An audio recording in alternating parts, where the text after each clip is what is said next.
morning. Thanks for joining us. I'm Leigh Richardson, and we're going to do the show In Your Head. And I'm so excited today because what's in everybody's head right now with Thanksgiving coming up and then Christmas, it's food. You know, it's thinking about the pumpkin pie that Grandma's going to make and thinking about, even though we don't like pumpkin pie, we're going to have to eat it. And, you know, eating can be a really difficult thing for a lot of people. And I'm really happy today to have a guest, a very special guest, Stephen Dunn. And Stephen is the originator of the Morgan Foundation that he created in memory of his daughter. And Stephen has an understanding of eating disorders probably can't be matched by very many people in the United States, both on an emotional level and on an intellectual level. And with that, you know, Stephen, introduce yourself to the crowd. Leigh, thanks for first of all. Yes, I'm Stephen Dunn, based here in Dallas, of course. Been an attorney for about 34 years, but more importantly, am a dad. My daughter, Morgan, beginning about her sophomore year in high school, began to show signs of having an eating disorder. So her friends came to us, told us that she was struggling, and the journey began.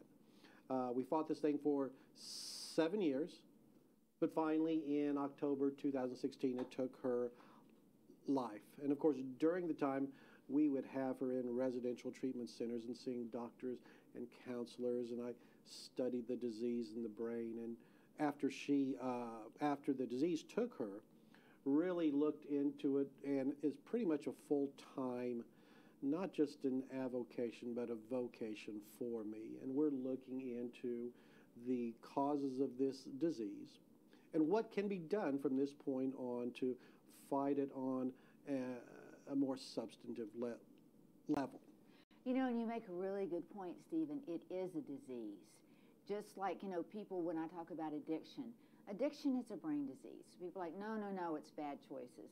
Well, there's a bad choice in there too, but it's a brain disease. And when I say eating disorder, what all does that include?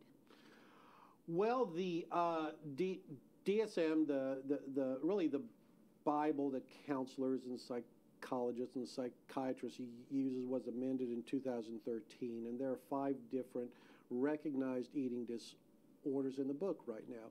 The 3 main ones are anorexia, bulimia, and binge eating disorders. Now, most people, when they hear eating disorder, think of the emaciated white young female, and in some circles this disease is referred to as a rich little white girl's disease, but nothing could be further from the truth. So give me some statistics on that. There are approximately 325 million people who live in the United States. Of those, about 29 million live here in the great state of Texas, about 9%. That is the approximate same number of people who will suffer from an eating disorder in their life in the United States.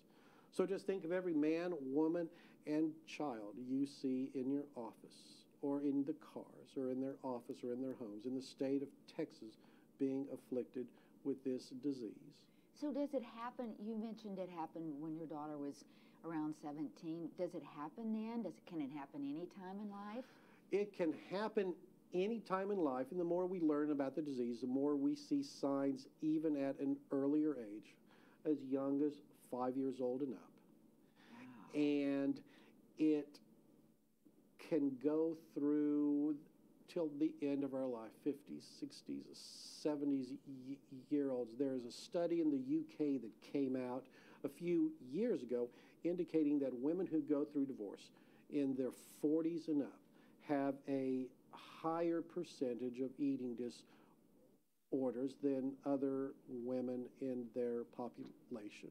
So it affects everyone. It doesn't discriminate because of age or race or gender or sexual orientation at all.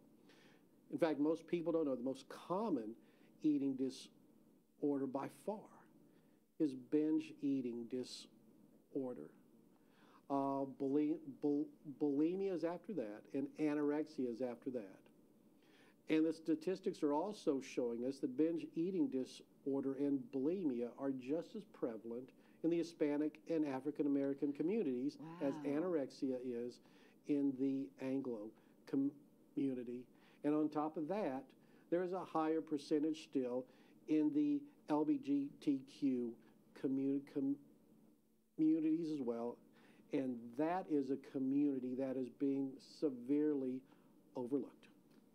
You're right about that on many different levels. But it sounds like an eating disorder doesn't discriminate. It can find a home in anybody. And you know, when you think about it, because I know when people talk about eating disorders and you go into residential treatment programs, a lot of what you do there is psychotherapy. And I'm a psychotherapist, so I value that. I think it's important. But I think with the disease, you know, there's a deeper root. And when I think about a computer, everybody knows a computer. It runs everything. A computer's got hardware and software. And the hardware, that's the infrastructure in that computer. That's what everything else runs off of. And then you have the software, and that's those nice fancy applications that make us do all this cool stuff. But when I think about the body, the brain, and the brain, that's the hardware. The way those neurons and dendrites are wiring and firing, the way they're sharing information, the coherence, the timing, that's what runs the mind, the software. Until you get the hardware right, the software's not going to work. And that's one of the things that you made a really good point of in a presentation I heard you do. And that was how important the role the brain plays in it. Absolutely. We have a brilliant research doctor here in town at UT Southwestern. Her name is Dr. Carrie McAdams.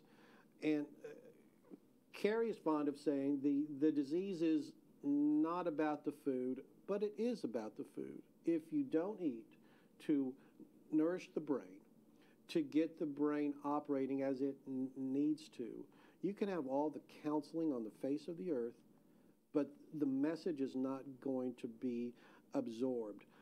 It's equated to, if you're talking to someone, let's say, and you have a piece of paper that's being crinkled right next to your ear, you're going to hear the words, but they're going to be filtered through this noise in the foreground that takes your attention away.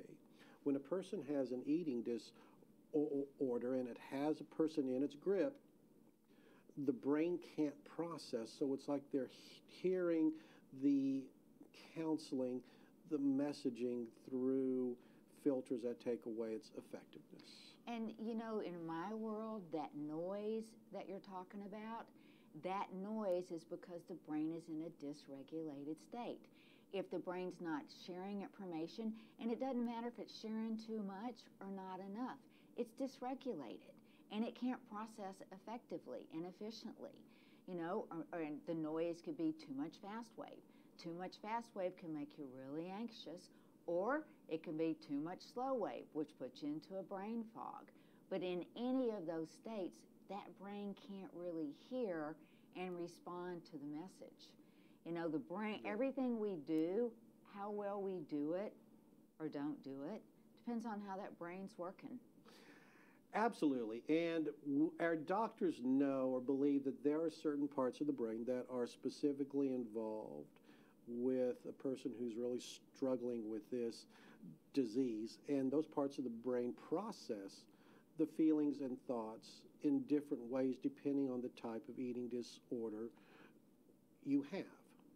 So, for example, one of the first parts of the brain they believe in are involved is the insula. Mm-hmm. The insula is the type, it's the part of the brain that processes if you're hungry or not, and what you do with those thoughts. So, for example, in a person who's suffering from anorexia, that part of the brain will have diminished activity. The thought is, oh, I'm really not as hungry as most people would think I am, so I'll be fine.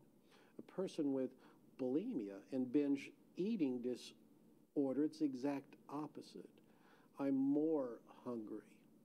And then that brings on, of course, the second part of the brain that most doctors believe is involved, and that's the anterior cingulate cortex. And of course, that's the part of the brain that processes the feelings, the reward from food. For example, I'm looking at this delicious roasted turkey here, and it's going to taste so good. And again, a person suffering from anorexia, that part of the brain is going to be less developed and less active. The old, well, I really don't care what it's going to taste like. I don't need this. Whereas again, the person suffering from bulimia is going to say, that's really good. I can't wait to have more of that. It's going to taste fabulous. We know in that cingulate, right down the middle of your head, very functional part of your brain, because the brain gets information two ways. You see it or you hear it. All of that information goes to the back of the brain, and then it has to be processed. So that cingulate is what takes it to the front of the brain. And if that brain is dysregulated or that brain is underdeveloped and not working properly, either that loop doesn't, oh, that's going to be good, that's going to be really good, that loop doesn't get going, or once that loop starts, oh my gosh, I need more of that. I really have to eat another one of those. Once that loop stops with the binge eating, you can't stop it. Right. But it's not a choice. It's a dysregulated brain. Very much so, and that brings up, the dorsolateral prefrontal cortex, as I understand it, is that part of the brain that enables a person to have self-control. In the anorexic, it's stronger with them. I've proven I don't need this food, so I might take a few bites and that's it, and that is going to just be the way it is. With a person from bulimia or binge eating disorder, as we know, there's a less control. It tastes so good. It's fulfilling not only these hunger pangs, but other aspects. I want more and more and more. And as you said, that loop just goes on and on and on. It does. And the prefrontal cortex, that's the very last part of the brain that gets developed. That's not fully developed until you're in your mid to late 20s. So Yes. just when you're 21, you're certainly more vulnerable for impulsivity, thinking through, making good decisions, all of that. That's just because your brain's not fully developed. And our doctors, there are so many research reports out there that indicate if you can get a person to their mid-20s with this disease, the likelihood of recovery dramatically improves at that point. Because as you just said, the brain isn't fully developed until then, and part that's why youngsters can't rent cars at the airport or things There are some good reasons for that. Absolutely. And if we can get the people suffering from this disease to their mid-20s and on, the statistics show the chances of recovery dramatically improve. Well, that's a good point, because I think a lot of my experience with people with eating disorders has been more from an emotional eating standpoint, and that's linked to anxiety or depression. And a lot of that, is what's going on in the brain. Well, of course it is. It's exactly what's going on in the brain as well. But, this is all networks and hubs up here. There's not just one part of the brain, and you mentioned the insula and the amygdala. Yes. Both of those are down deep in the brain, down in that subconscious. And so a lot, up until, 10 years ago, we didn't know that we could train that part of the brain. And now we know that we can. And there are people all across the United States that do Loretta, whole brain training. And that is something that is extremely effective for creating regulation in the brain. And that's what the brain needs, just to be able to think through that. You know what? The brain only weighs 3 pounds. It's this little thing. But it utilizes like 60 to 80% of the glucose that we get from our food. Right. So if we're not feeding that brain, how's that brain going to work for us? Absolutely. And I also believe as well that pharmaceutical drugs is not the answer. We understand that in some circumstances they have a place. But I do not believe this is something where we can throw repeated drugs at it. That's not going to solve the problem. And in fact, we don't know what the long-term effects will be. So there are some other type of treatments out there involving magnetic stimulus to those parts of the brain. And now there's this polychromatic light therapy that is out there as well that shows some promise too. But we're going to need so much more research on this. And I know there are a number of brilliant doctors throughout the United States who are beginning to collaborate more to come up with not only an in-depth study of these aspects of the brain, but in a way that they can pool their resources and share this just to give more hope. Well, and that's what I think a lot of times we lose hope. And as a mom or a friend or a sibling, I can see my friend is struggling, but I don't know what I'm looking for, and I don't know how to help. What are some warning signs that people can look for? Oh, there are just a number of them, and so many of them are very subtle. Let's say if your child or loved one has always been outgoing and have embraced friends and social events, that sort of thing, you may notice they start to isolate themselves. They're not as outgoing. They're not as gregarious. There are more mood swings. Whereas if your child before would have come into the living room and watched movies with you or had friends over, you notice the friends don't come around as often as they have. They spend more time, and I know this will be a tough one because kids are on their smartphones all the time, but they isolate themselves in their room away from everything. You notice that after they eat, they immediately excuse themselves and go to the bathroom. You've got to really watch for, as the disease develops, it could get to a point where their glands up here start to swell. The repeated binging and purging results in those glands becoming inflamed, and they swell up some. You might notice their teeth start to become a little bit more discolored. There's just more of they can be more lethargic as well. It's really important that people understand that eating disorders can only exist in isolation. You've got to bring it out of the dark and expose it before it can be treated.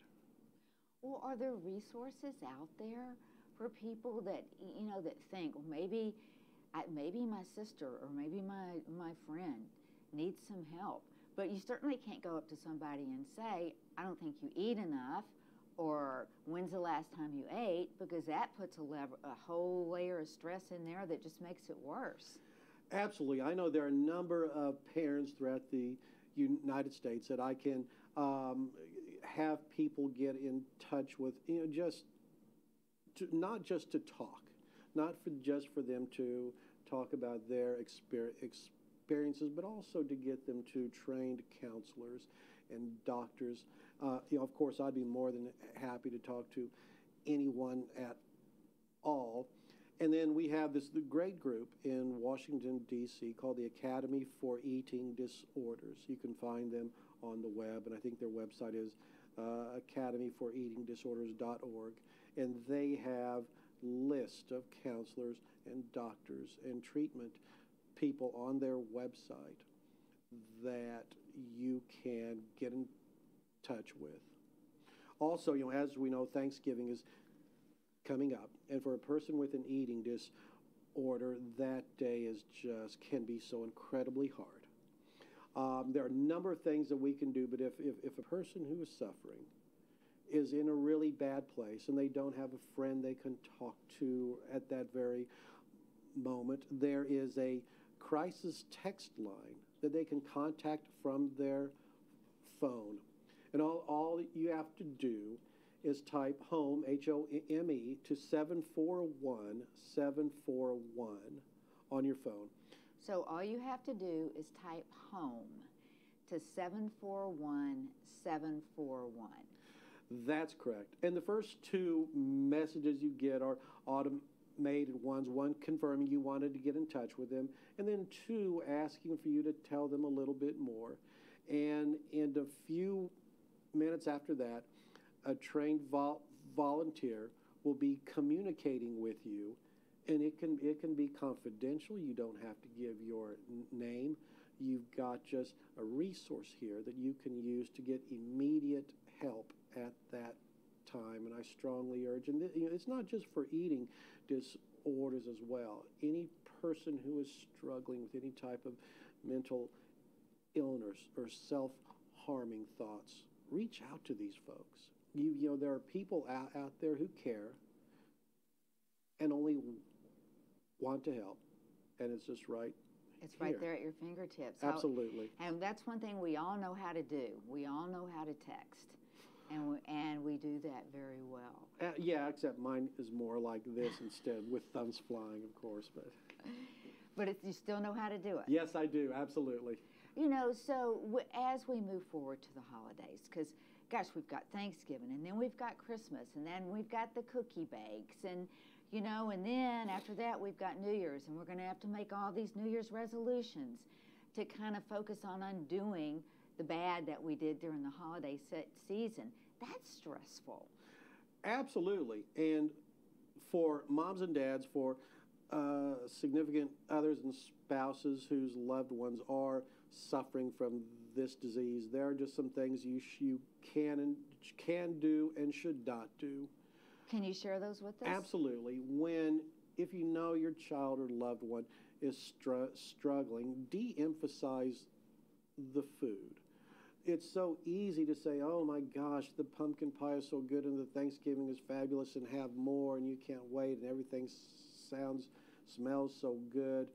And then that morphs into, oh my, you look thin or you're not eating well. And the more you talk about the food, the more you ingrain those thoughts in their head. You get that cingulate going. Absolutely. I strongly recommend, instead, find other things to talk about. Play games. You know, board games still exist, as I understand it. You know, involve your loved one in something that's not food related. Like I said, any type of board game or things you can do to have fun, to take the focus away from the food and to emphasize the love and companionship and strength of the bonds you do have. Because that's what makes holidays important. It's the love. It's sharing the love, you know, and those memories. Remember, we tossed a football in the front yard. We took that long walk. Absolutely. You know, that's what makes things special. Absolutely.